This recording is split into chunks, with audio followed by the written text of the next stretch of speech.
Liberty does not happen by accident. While we have an inalienable right to liberty, history demonstrates that securing it and then holding on to it are different matters entirely. I'm Michael Quinn Sullivan with a reflection on life and liberty.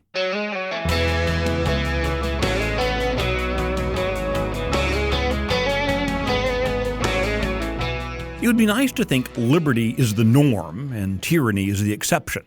It would be nice, but it wouldn't be true. In the late 1940s, a businessman named Henning Prentice noticed a pattern in history. It's a pattern that leads from bondage to liberty and back to bondage. The so-called Prentice cycle was developed in a series of speeches and essays that he gave over the course of several years. It goes like this, and I'm quoting Mr. Prentice here. From bondage to spiritual faith, from spiritual faith to courage, from courage to freedom to abundance, from abundance to selfishness, from selfishness to complacency, from complacency to apathy, from apathy to fear, from fear to dependency, and from dependency back to bondage once again. We like freedom and abundance, but in our selfishness and complacency, we reject faith.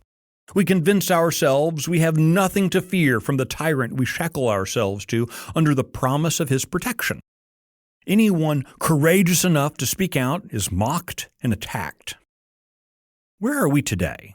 Still in abundance? Shifted to selfishness? Moving past fear?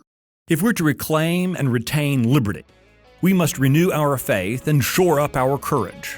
We must shake our friends out of their complacency and apathy. Liberty can only grow in the soil of self-governance tended to daily by zealous patriots. It isn't someone else's job.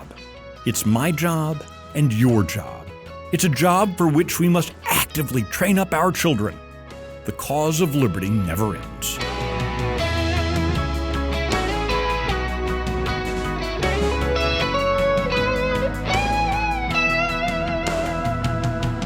If you like today's podcast and listened on Google, Apple, or Spotify, do me a favor and rate it and leave a review. The Reflections Podcast is one of many presented by Texas Scorecard. This week's edition was produced by Luke Marshall in the 1836 studios.